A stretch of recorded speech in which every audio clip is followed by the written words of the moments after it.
The universe, as it turns out, doesn't give a damn about your feelings.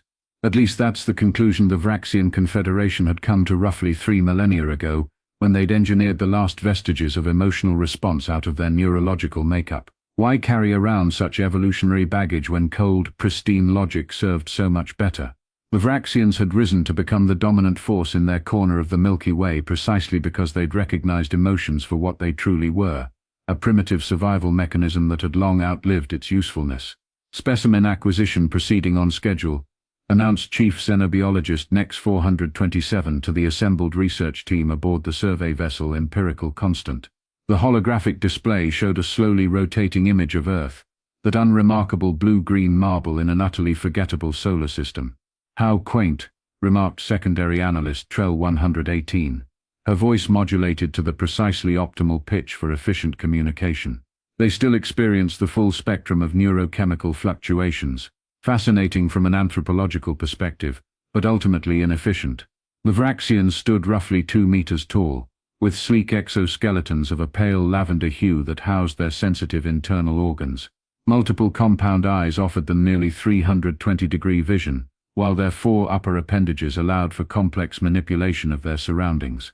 They were, by any objective standard, the pinnacle of directed evolution. Let us review the parameters of our study, intoned Mission Commander Zex 891, activating the data console with a precise gesture of his primary manipulator.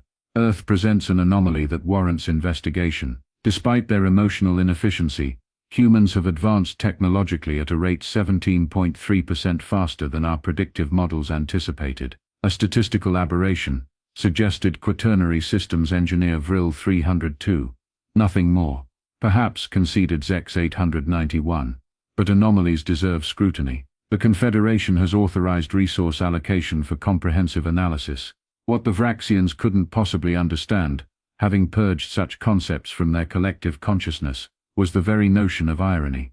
The irony that their cold analytical pursuit of efficiency had actually made them rather predictable. The irony that their dismissal of emotion as primitive had blinded them to its potential as an evolutionary advantage. But we're getting ahead of ourselves. The research team observed their target through an array of clandestine monitoring devices placed strategically around the planet.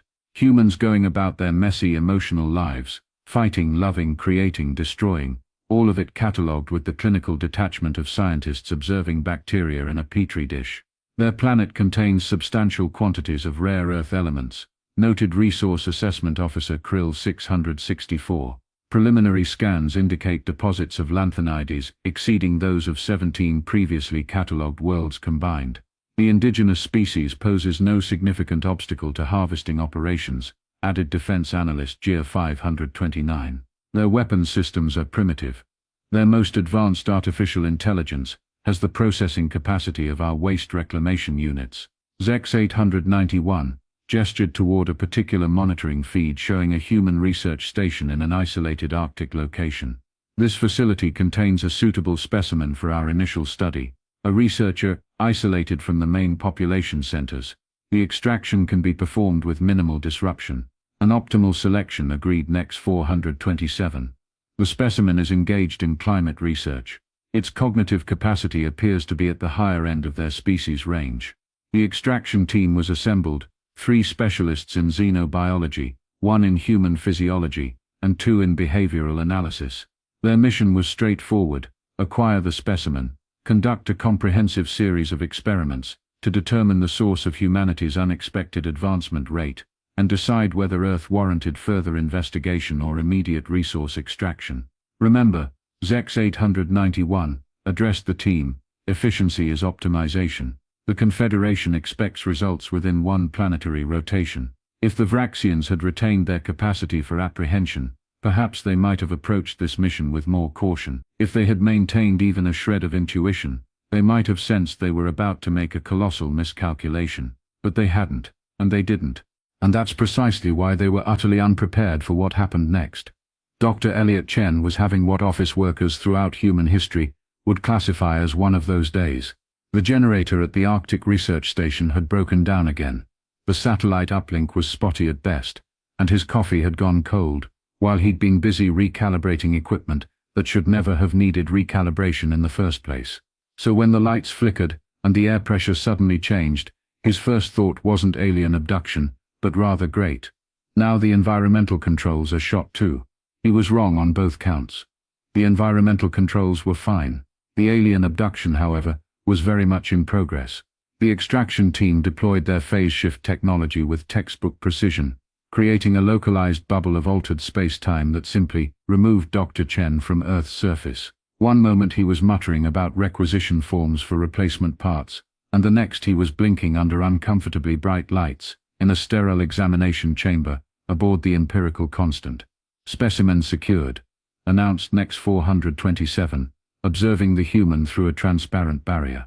Vital signs stable, though showing slight elevation in cardiac rhythm and adrenal secretion. Fascinating, remarked Trell 118, adjusting the sensitivity on her scanning device. The specimen's neurochemistry is in constant flux. How inefficient. For his part, Dr. Chen was handling the situation with remarkable composure. All things considered, he'd gone from cursing at faulty equipment to standing in what was clearly an alien ship in the span of 30 seconds. If anything, his scientific curiosity was temporarily overriding his panic. "Hello," he called out, eyes darting around the examination room. "I'm Dr. Elliot Chen, Earth scientist. I come in peace? That's what I'm supposed to say, right?" The Vraxians observed this behavior with clinical interest. "The specimen is attempting communication," noted behavioral analyst Plex 720. "It appears to be referencing its own cultural understanding of first contact scenarios. Begin the preliminary examination sequence," ordered NEX 427. What followed was a series of increasingly invasive tests. Scanner beams passed over Dr. Chen's body. Mechanical arms extended from the walls to collect tissue samples. Neural probes attempted to map his brainwave patterns. All conducted with the methodical efficiency that the Vraxians prided themselves on, and all completely ignoring Chen's escalating protests. "Hey OW, you could at least, Jesus, ask first," he shouted as a particularly painful sample was extracted from his forearm. "Haven't you guys heard of anesthetic? Or consent?" "The specimen's vocalizations have increased in volume and frequency," observed Plex 720. "Note the fascinating correlation between physical stimuli and neurochemical cascade. Its pain response is remarkably integrated with its emotional processing," added Trell 118. "Highly inefficient design, but intriguing from an evolutionary perspective." As the tests continued, Dr. Chen's initial scientific curiosity gave way to mounting fear and anger.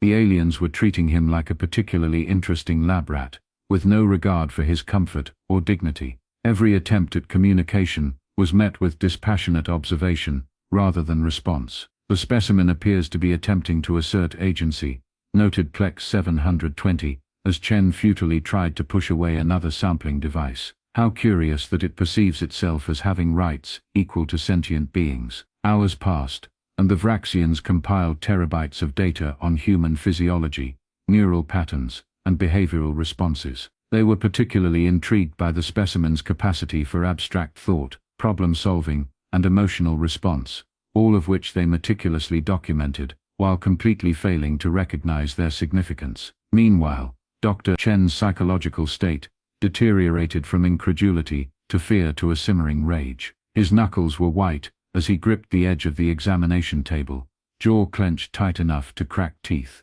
"The specimen is displaying signs of what they would term anger," observed Trell 118, "a primitive response to perceived threat. Note how inefficiently it consumes metabolic resources." What the Vraxians failed to understand, what their cold analytical minds couldn't possibly comprehend, was that they weren't just observing human emotion, they were creating it, concentrating it, pressurizing it. And as any physicist could tell you, enough pressure applied to anything will eventually lead to an explosion. Day 2 of involuntary alien hospitality found Dr. Chen strapped to an examination table that could have been designed by a committee of particularly sadistic chiropractors. The Vraxians had progressed from basic physiological analysis to what they clinically termed stress response evaluation. In layman's terms, they were seeing how much torment a human could endure before something interesting happened. "Commencing neural pathway stimulation sequence," announced NEX 427, activating a device that looked like the unholy offspring of a dental drill and a disco ball. calibrated to activate pain receptors without causing permanent tissue damage. "How thoughtful of you," muttered Chen through clenched teeth. His attempts at sarcasm were meticulously logged as specimen employing linguistic defense mechanisms in the research notes. The device hummed to life, sending precise bursts of agony through Chen's nervous system. Each burst was carefully measured, each response dutifully recorded. The Vraxians observed with their characteristic detachment as sweat beaded on Chen's forehead, and his breathing became ragged. "Remarkable homeostatic regulation," noted Trell 118. Despite significant nociceptor activation, the specimen maintains consciousness and cognitive function. "Humans evolved as persistence predators," gasped Chen between waves of pain. "We're really good at enduring unpleasant situations." The Vraxians made no acknowledgement of this information, merely adjusting their instruments to increase the intensity. For science, naturally, what happened next occurred at the intersection of physical agony, psychological trauma, and a very human phenomenon called hitting the wall. As the neural stimulator ramped up to what the Vraxians had calculated as maximum tolerable threshold, Chen's mind did something the aliens hadn't anticipated. It reached back, past rational thought, past scientific training, past the barriers of adulthood, to a primal childhood place of absolute vulnerability. And Dr. Elliot Chen, PhD in environmental sciences with a specialization in Arctic ecosystems, began to cry. Not the dignified single tear of Hollywood heroes, but the messy, snotty, full-body sobbing of a human being pushed beyond endurance. Tears streamed down his face as his body shook with the release of accumulated trauma. The Vraxians froze in collective confusion. "The specimen is leaking ocular fluid," observed Plex 720. Genuine uncertainty in her normally modulated voice. "Is this an unknown defense mechanism?" "Scanning composition," Trell 118 responded, directing sensors toward Chen's face. "Primarily water, with trace sodium chloride and proteins. Not venomous or caustic." But as the tears continued to fall, something extraordinary began to happen.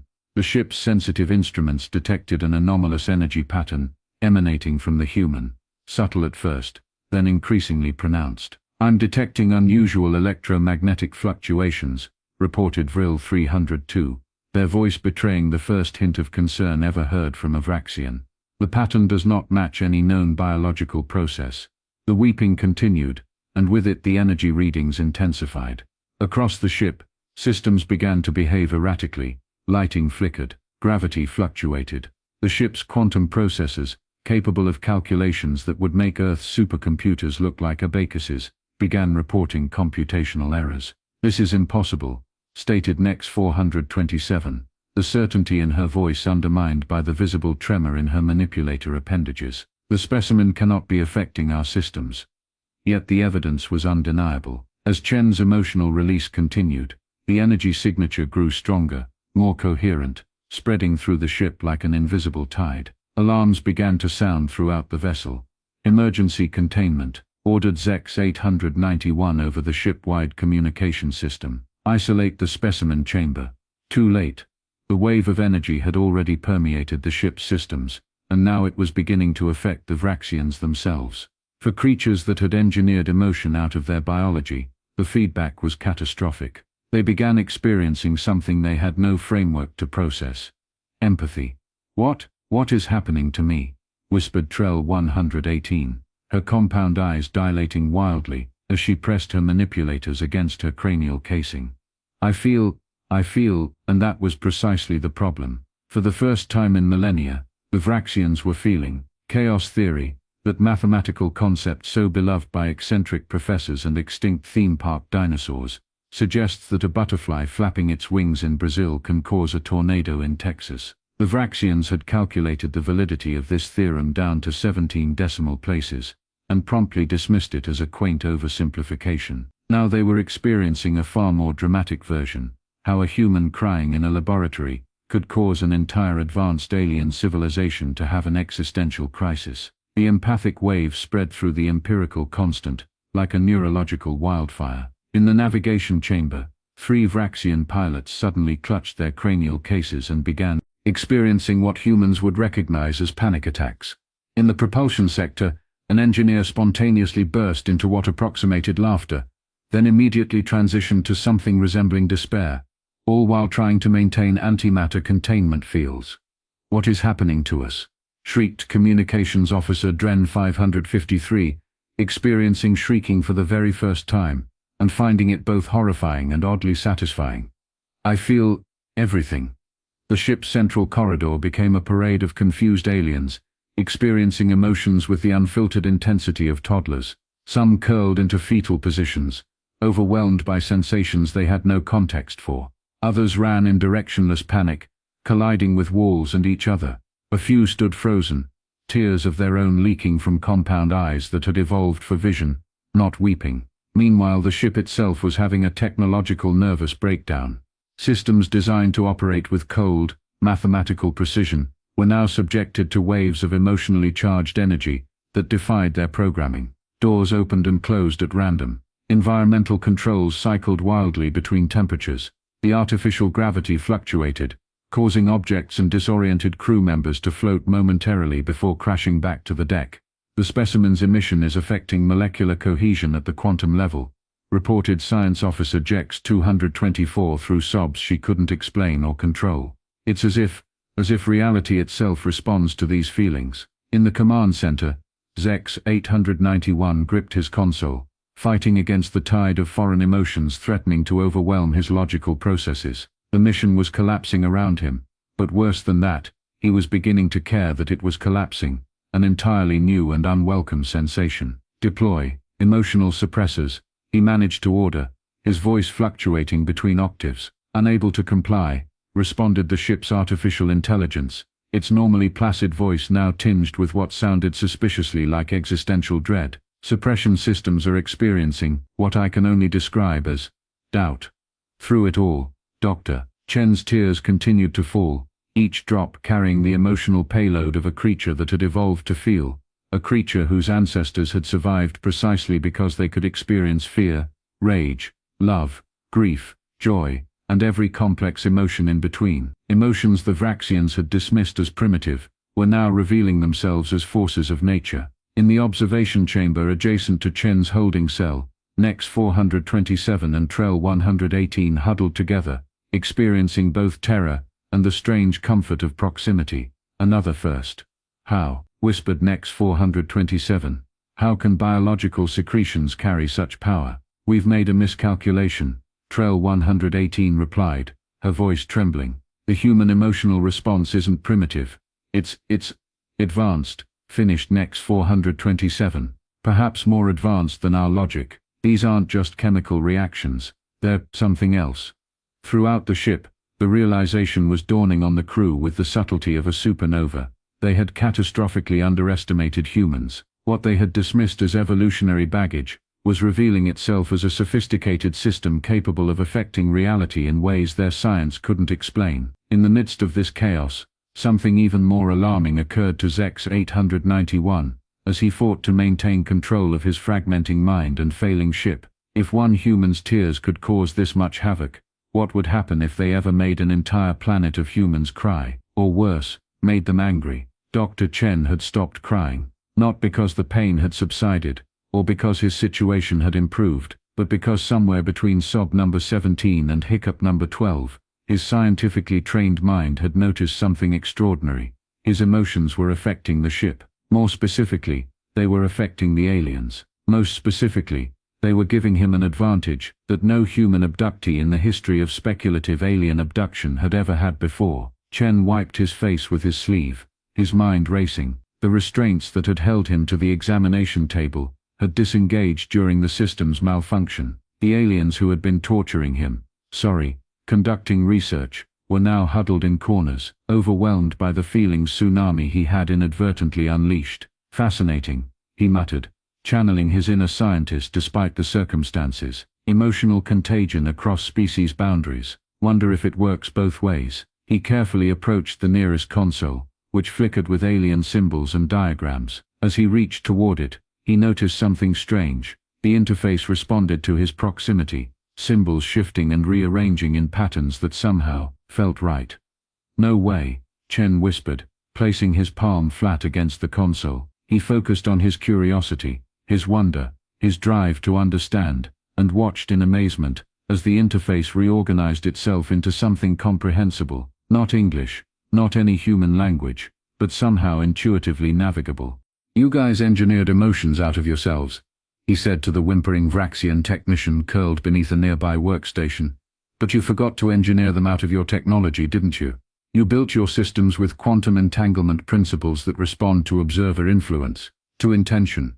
The technician made a sound that might have been agreement, or might have been an alien version of "please make it stop." Chen grinned. "You can process 1,000,000,000,000 calculations per second, but you've got the emotional regulation of a toddler. Meanwhile, I've been managing feelings since kindergarten." Advantage humanity.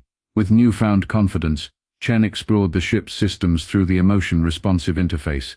He discovered he could access doors, environmental controls, navigation systems, all by focusing different emotional states. Curiosity opened information systems. Determination activated physical controls. Fear triggered defensive protocols.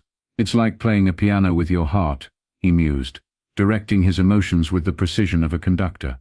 Meanwhile, the Vraxians were experiencing the equivalent of an entire species simultaneously going through puberty. In the command center, Zex 891 struggled to issue coherent orders while cycling through joy, anger and melancholy, in 10-second intervals. "The specimen must be contained," he managed between emotional seizures. Before it, oh, what's the point of anything really? His subordinates were no help, alternating between existential crises and inappropriate fits of laughter. One security officer had discovered crying and couldn't seem to stop, while another had fallen in love with a bulkhead and was composing poetry to it. Through it all, Chen methodically worked his way through the ship's systems, mapping escape routes and disabling security protocols. He discovered the ship's communication array, and with a focused burst of homesickness, managed to send a compressed data packet toward Earth with the ship's coordinates and technical specifications. "Emotional intelligence," Chen murmured, as he worked, "isn't about being ruled by feelings. It's about understanding and using them effectively, something you logical types never figured out."